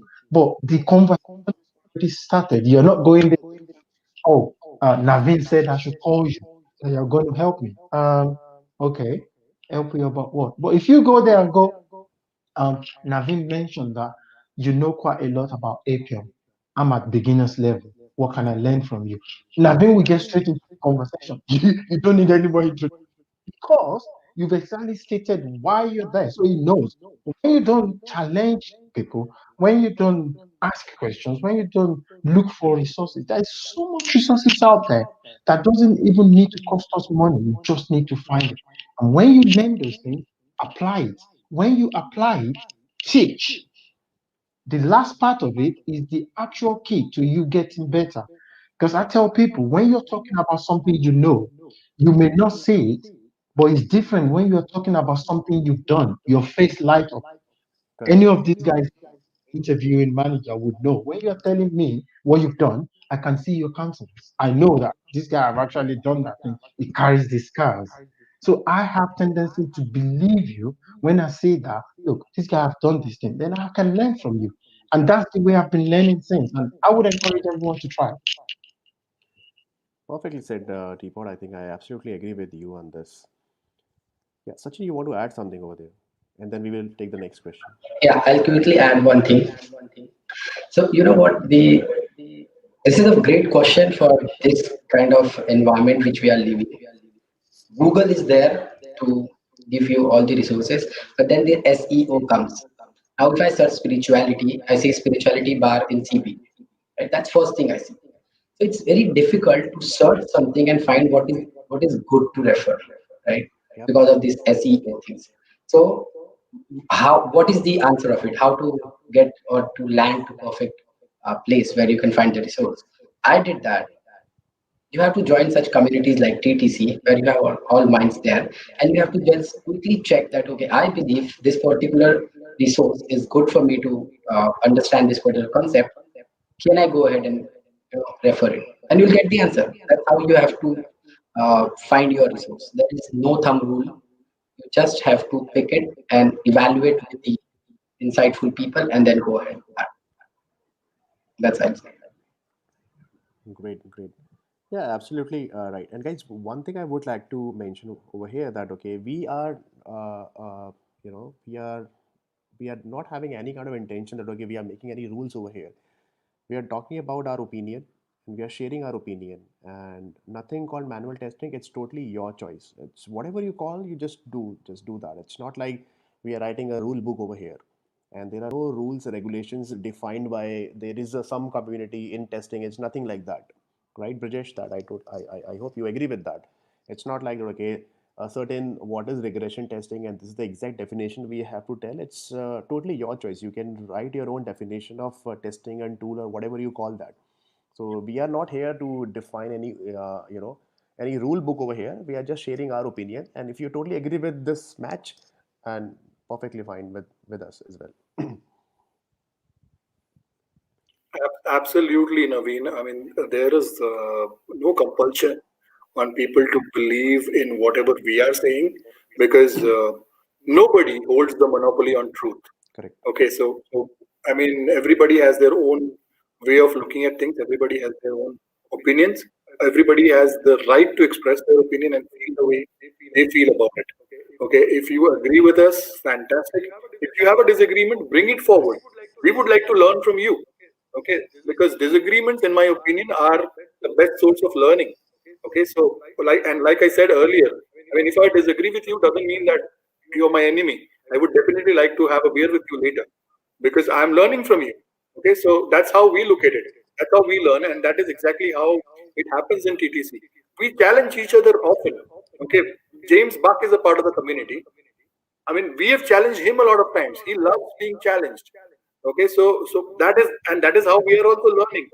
It is great to be challenged. We want to understand things better. We want to be better testers at the end of the day. So we may have our ideologies, we may have our thinking, we may have our own specific sources of learning, but we are all willing to learn from each other. Great. So, okay, on a lighter note, Sachin, we would like to know why are you making your camera off for 2 minutes and what exactly you're doing actually. I think he's making coffee or something. So you are having the same coffee from last 1 hour, 15 minutes, or you have already prepared another coffee. He's got Do a check. refill. The second one, yeah. Great, great, great, great. So guys, one last question from my side, and maybe we can pick a couple of questions from the audience. So the last question is that again, it's a very hot, topic these days. That what change you want to see in the testing interview process, right? Is it like already Brijesh and me we already talked about in your episode, but again, we have now different audience today. Again, everybody is having their own opinion, but what do you guys think about that? And then I'll share my opinion also. What do you think about for a tester that you are going for an interview? Is it really compulsory to have an coding interview round on HackerRank or somewhere, and then writing a really complex puzzle to you have to solve it, and complex program you have to solve it on hash map or tree map or something like this? Is it really compulsory to have such things? What do you think about, guys? Maybe Fez, this time we will start from you. Yeah. So I will say that whatever the actual requirement is, as per that the interview should be there. So first of all, whatever role is there. So testing related interviews, means testing related questions and concepts must be tested, and if possible in a practical manner. Or let's say by by asking the real time scenarios and something rather than just asking the definition of what is difference between regression and retesting and likewise. Then when it comes to test automation, actually I think rather means one can have a coding round as well, but more than that I think one should try to ask the thing. I'm just in my opinion that one should try to ask that if someone is given a kind of problem, so how would they solve that, and other things. So it should be sometimes means sometimes I may be wrong, but sometimes companies are asking too much complex things like DS and algos, and that thing is not being used in their means in that complexity in their organization structure, or there is no need as such that. So why to ask that much complexity? If a person, I think once the things focus area should be how much the person is already knowing, how is its critical thinking and analytical skills, and if and how is let's say if we can identify in a way that if a person seems to be a quick learner or passionate person. So if we can identify that, and if we can see that for the foreseeable future, this kind of complexity and skill set we are needing for from that person, and we only assess that. And if a person is good enough, then after he or she is hired, if there is some change come, let's say he or she needs to learn some new tool, or maybe she needs to learn how to test the wearable devices software and how to test wearable devices. So that person may always upskill themselves and learn those things. So that's how I see the things that sometimes I have seen that people definitely means people go just more complex in the process, and that much complexity is not required, but still they are going. Somehow it is also sometimes unfair to the candidates who are really deserving for that level of and really having that level of knowledge, but are not able to get shortlisted because of all these things. So that's how I see. That's how my opinion is. I want to add one more thing over here in this question that, in fact, let's see for SDET also. Let's see, or forget about SDET. Let's talk about automation QA folks going for Amazon and Microsoft interview. Hacker rank or the coding round is the only criteria to judge a good tester or their testing abilities. If you're not able to clear the first round, that is on complex data structure or algorithm, and that's a bad day for me, or maybe I could not hit that particular question. It could be me also, it could be you also, it could be anyone. But although I'm having a really great background in in testing, I work with some really good products. Okay, and I believe in my testing skill set, but that on that bad day I could not recall that particular question, and that's the only criteria to judge an automation engineer also. What do you think Yeah. about this? So may I get into this one? So my attitude to this is a little bit different. When I interview people, I am looking for people that can make me go to bed at night in peace. That does not mean that you may not write automation checks for me on a project. That does not mean that there are some other things. So potentially every question I ask on my interview is something I'm trying to fix or solve on that project. Now, it's lazy of hiring managers to box their candidates into writing codes. I've been doing this for a little while. A lot of people have more experience than me. There's no single project as a tester that you write codes, check codes every single day of the project. No, it does not exist. It's a tiny part of what you do. Why box them into that tiny part? It's laziness and ignorance on the part of the hiring manager to ask people. I would not want to work for such manager to ask me to write a code. I mean, but the sort of questions I would ask people, you might be having a bad day for all I care. I don't know. So I want to see what you know. What can you tell me? I'll give you a quick example. I was some few years ago, I heard about a particular role like 4 weeks after the submission of CV. I wasn't aware. Someone mentioned it to me, and I was like, oh, I would have gone for the role. So he told the guy that was hiring, there's a guy, you might want to speak to him. So I went for, I didn't submit my, the guy just invited me over to his office. So I went there. 4 weeks after the submission of CV, they've done interview. And I sat down. The guy looked at me and said, Adi, what makes you think you are better than everybody else I've spoken to? And I said, what product are you trying to deploy? And he told me.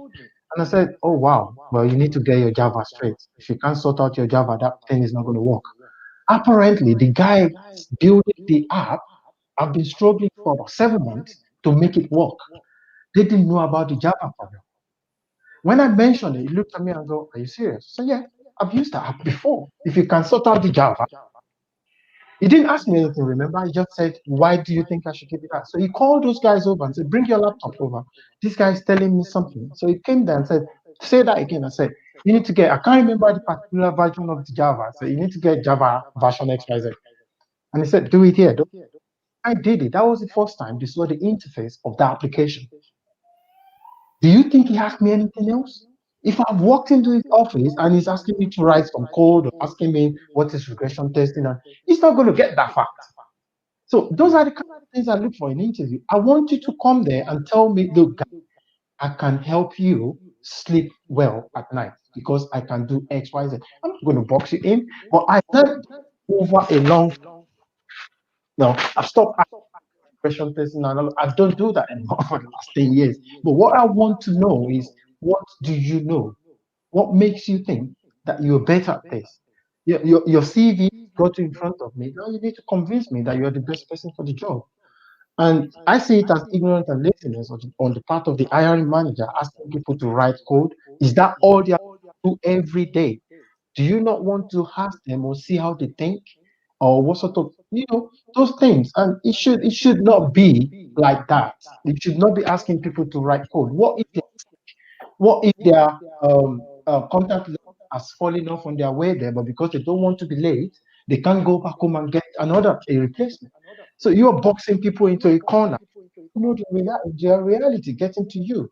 And job hunting is already difficult, guys. It's already difficult. And if there are hiring managers listening to me, job hunting is a difficult task. Let's Exactly. not make it more difficult for the candidates. We've all Exactly. been, Yeah. so we I totally should know agree. that this is what we should be doing and not boxing people up in some tight corner and all of that. It's exactly demotivating someone that who has actually prepared and for the dream job in, let's say, in XYZ company, and suddenly he or she goes over there, and the first round is the coding round, and then it's totally demotivating for a candidate. Actually, it's a very difficult job to get a job in the market in this competitive world. A lot of competitions are there in the markets. Let's make it easy for the people actually. Search for the right profiles with the right things, with the right set of questions, instead of just running behind the same concept. But again, no, the first round is always on a data structure algorithm, and then we will judge your testing skills. Well, can I add something to this, Naveen? Yeah, sure, Brijesh, go ahead. The people who are hiring today were one of us yesterday, and the Yep. people who will be hiring tomorrow will be one of us today. So it is important for us to understand that we as testers are not doing great service to the craft of testing by calling somebody to a testing interview and not asking them questions relevant to testing. That's number one. Okay. Number two, like Sachin said, once you give out a job description, or once you say, okay, you are going to be hiring a tester for a particular role, pay attention to what goes inside that job description. What are you actually trying to get that person to solve? What is the problem that you are looking to get it solved by bringing that person on board, rather than looking at some job descriptions from the internet and copying and pasting it there, okay, to create your own job description. It makes no sense. It is important for us to understand that tomorrow when we become hiring managers, we should pay close attention to this. Okay, I do not blame the recruiters so much because they might not know about the intricacies of what goes on in the testing team or in the testing world. So what the job entails or what testing is. But for hiring managers who are typically testers or have been testers in the past, they should know what is going on in the project and the problem that they are trying to solve. So hire according to the problem and ask questions according to the situation.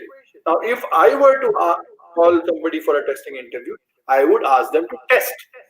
Come and test in front of me. Show me how good a tester you are. Okay, in that one, or I would say, okay, pick up an open source app, test it, and when you come to the interview, come and explain the test report to me. What you did, what did you learn, what information did you gather, okay, what design techniques did you apply, what have you learned. So explain all of that to me, and then we will know exactly how good your testing skills are.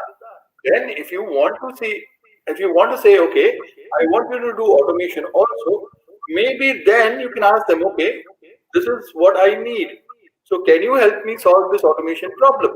Put the problem in front of the candidate and let them solve the problem. At least if he or she has the acumen to solve the problem or the attitude of solving the problem, then you are bang on, right? So that's how we must be looking at interviews rather than making a general assumption. And for heaven's sake, let's get away from the interrogation mode, the question and answer, question and answer. Let's get away from that mode as testers, as hiring managers, as future hiring managers, as many of you must be doing interviews right now, asking questions to others. Please don't make it a Q&A. Please don't get the candidate under pressure. Okay, get into a discussion mode. You will extract a lot more information. That is my perspective on this one. Okay, so thank you so much to all of you guys. Now I think it's a very high time because we are already running late. It's already 10:40 now. So better we take a couple of good questions. So the question you can see on your screen that Rakesh is asking why salary is less for testing when compared to development. Is it a myth?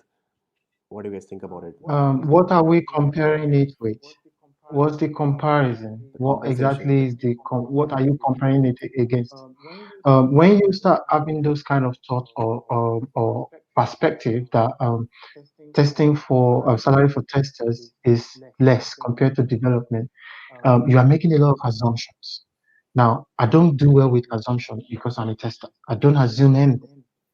Um, I've seen two people employed to do the same job but paid differently, the same role. I've seen a lot of people paid differently on the same team. So I don't generally believe that testers can earn less than developers because what exactly are you measuring it against? And I'll give you a generic example. In the UK where I'm based, I know testers who earn £800 a day doing testing. I know testers who earn less than that. I met a guy once who earned £1,400 a day. So not all developers earn that. Over time, you get into the art of knowing what you want. And that is based on most of the things we're talking about here. When you know these things and you apply it, when people approach you, this thing, there's a flow that a lot of people don't know exists, but exists. You go from a candidate that go job hunting to candidate that get fired to candidate that job is hunting. I know a lot of people know about job headhunters. It's the reverse for headhunters. They don't look for job look for them. Now the salary scale for these three different phases differs. So when you say testers and less compared against what? What is your metric? So I generally don't believe it. Perfect, perfect. So I think so. Next question that we have that. Okay, one second. I lost the chat. One second.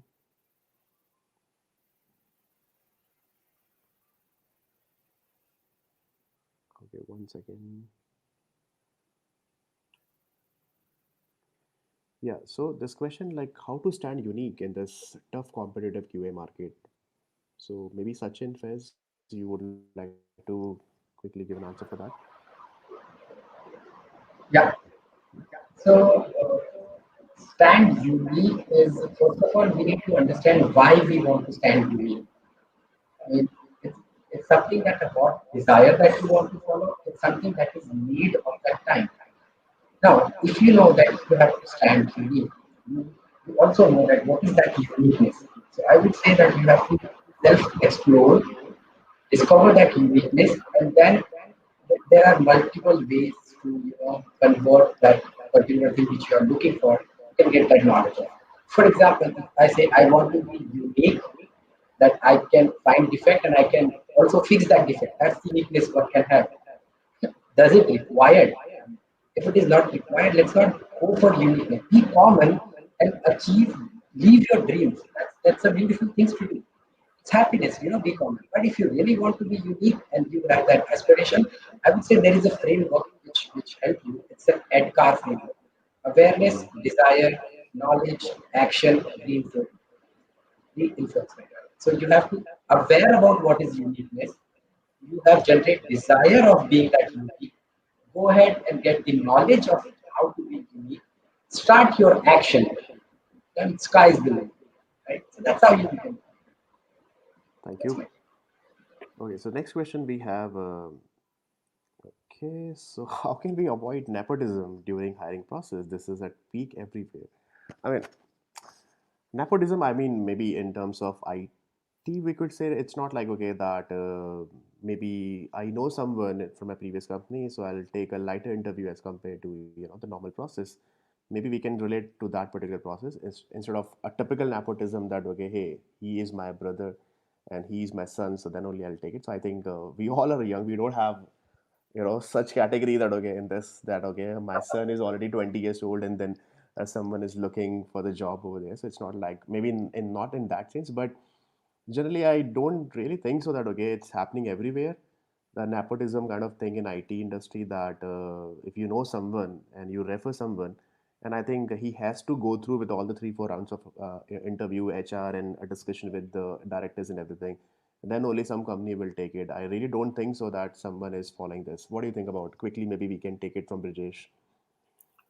Well, I completely agree with you, Naveen. I don't think nepotism exists in. I mean, it is there, but it is not such a big threat because, yeah, we all have our references and things like that where we refer people, but it's only limited to referring them.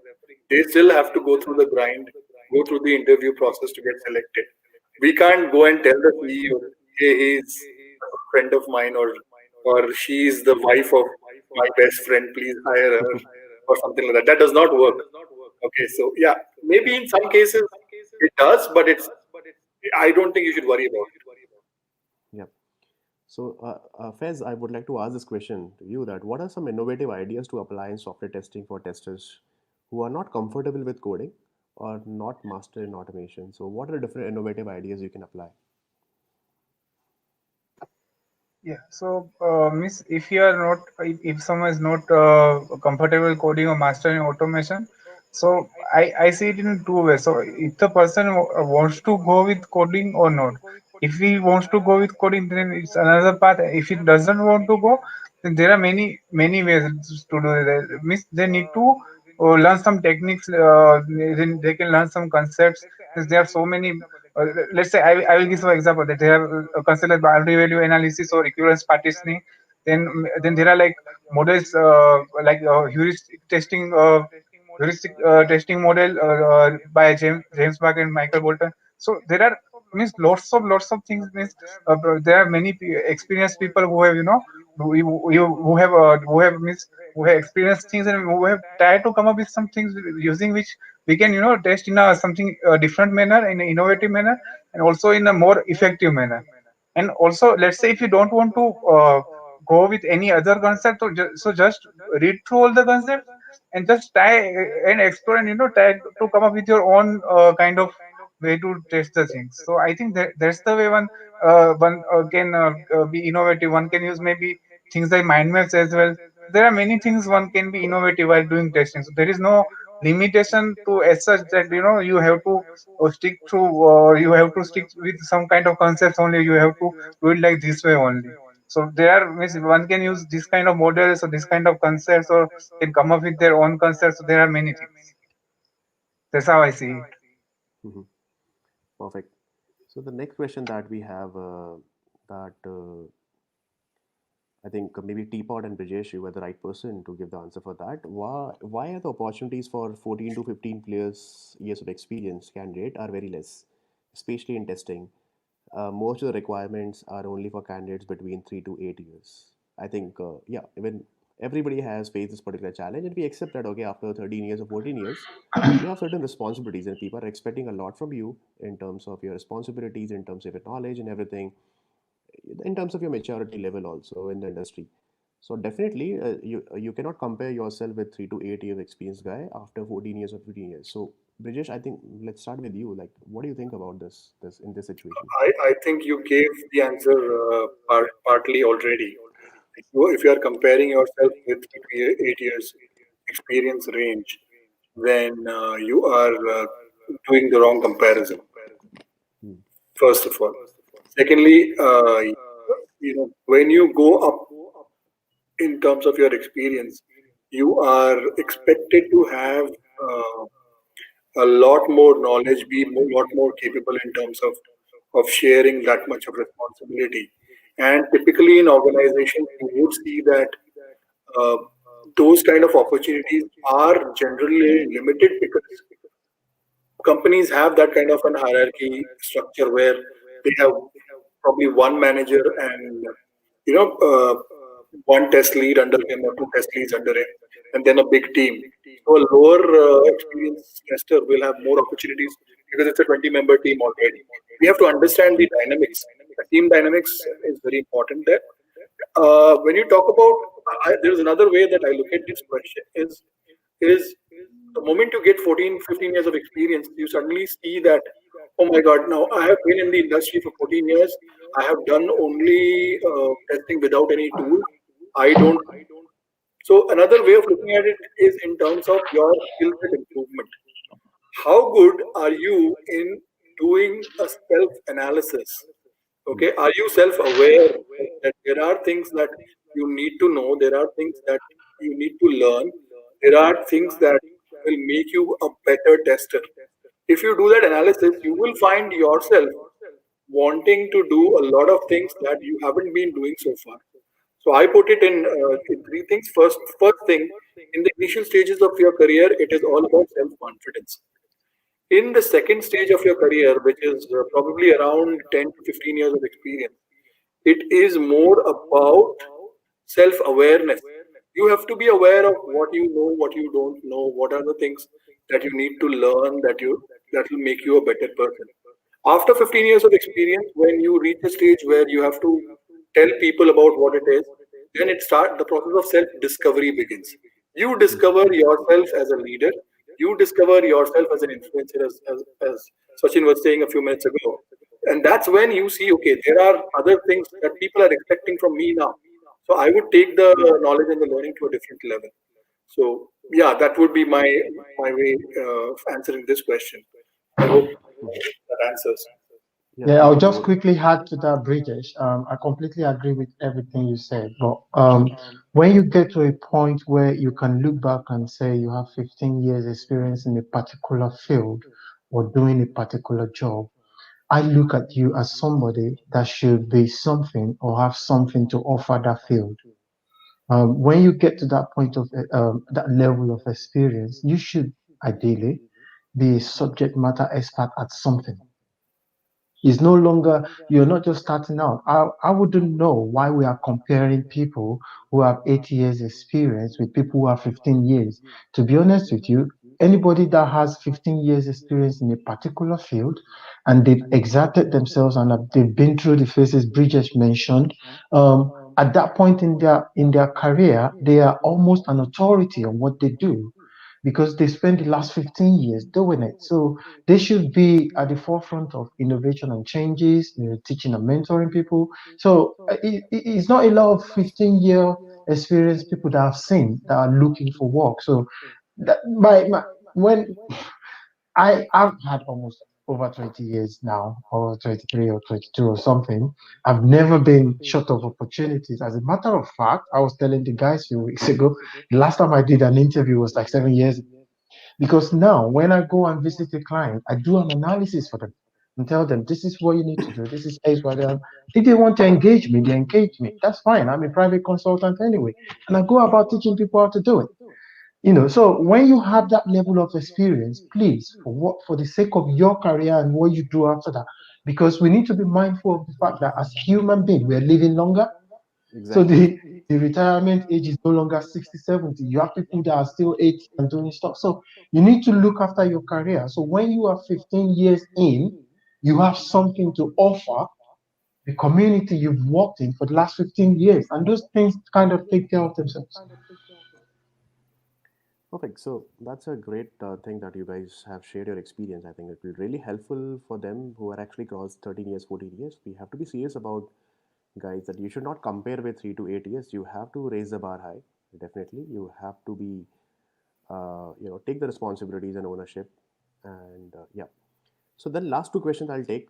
First, quickly, maybe Sachin, you can ask this thing. I mean, you can take this question that why nowadays there is only hiring going for SDET or automation roles. Manual testing, function testing jobs are totally killed. That's not true, according to me. And why there are no manual functional testing jobs on job portals? Quickly, like within 2 minutes, like because I'm already running out of time. Yeah, I'll take 2 minutes only. That's a fact that it is happening. Why it is happening is I have my one reason is we allowed it. We allowed as a tester that you don't hire us. You hire someone who is as dead or something. It would have been not possible to cut the tree if the piece of wood will not be there. behind this weapon, right? So it's we who are making this thing. But now the solution of this would be if the industry is changing, you cannot control all the things. You can control yourself, right? So what you have to do is you have to pray to the God to give you the serenity to accept the change which is happening to the things which we are not controlling, to give you the courage to change the things which you can control. Go ahead and learn automation, be SDET, and crack the interview. You can do it. If they're asking for SDET, go and do it. And the third is to find the difference, the wisdom to find the difference between both these things. What is not changeable and what I can change. If you can change the process, go and change. If you cannot change the process, upgrade yourself, crack the interview, and be on the place where you can change. So it is happening, but we are allowing them to hire. So I think it's very huge discussion that we can have about this specific topic. It's very interesting. That's what I would say. Exactly. Exactly. Now let's take this last question. I think this is something very important in this current situation that we have pandemic. So how to get job? In fact, Brijesh, you remember that we were talking about the same thing that that how to handle and tackle this particular situation in this pandemic. Do we really need to be honest about it? That okay, yeah, I lost my job. I heard a lot of people they lost their job through my channel. A lot of people are messaging me that Naveen, we lost the job. Okay, but how to tackle the situation? Do we really need to be honest about it, or we need to make some excuses over there, or make some reasons behind that? Okay, no. So what do you think about it? Like how to get the calls? Calls are not coming. How to handle it? How to handle this particular pressure from the family, from your friends? That okay, I'm in a really a bad situation from last 3 years. There is no job in the market. First of all, I would advise that okay, don't panic. Trust yourself. I think market is picking up again, and then wait for the right time, right? Do your preparation. This is a very high time that okay, you guys all have to prepare a lot. But I would like to know from from especially from Rajesh that what do you think about it? Well, first of all, Naveen, this is a very important question, and Yeah. I think this is a harsh reality in these tough times. Uh, my first advice to testers is to be honest about what the Mhm. situation. If you've lost a job due to pandemic, be honest about it and say that you've lost it because of the pandemic. Okay, because the world is noticing this happening. Okay, this reality is not hidden from somebody. Honesty always works. Number one. Number two, a trend that I have seen is something that I had not seen before in the pre-COVID era is that the help available outside. It was not that great, but now a lot of people are starting to put together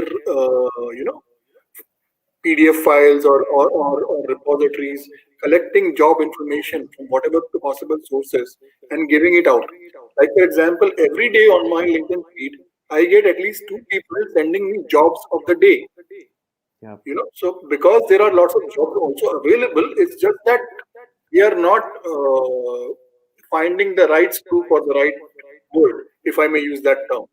Okay, so that is also a reality. While it is a reality that jobs seem to be gone, but jobs availability is also there. It's just that we don't need to panic, like you said. We don't have to press the panic button. The industry is opening up. There are still avenues, and what makes this even more interesting is the fact that we are testers. Our jobs are will be there. Okay, temporarily, yes, we may have lost because of financial situations with the company, but the thing is not so bad. That's all I'm going to say. Exactly. So I think anyone wants to add, Faiz, Teapot, or Sachin, we want to add something in Yeah, this I'll pandemic? just quickly say that Yeah. when it comes to the pandemic and the job situation, um, the first thing I tell people is what you said, Navin, don't panic. Yeah. When you make decision out of fear, a lot of things go wrong. And because you're looking at, oh, I don't have a job, I don't have income, where's the bill money going to come from, and all of that. And then you start panicking. Now, when you panic, you miss out on information that you ordinarily should have seen. Yeah. Look, guys, there are lots of jobs out there.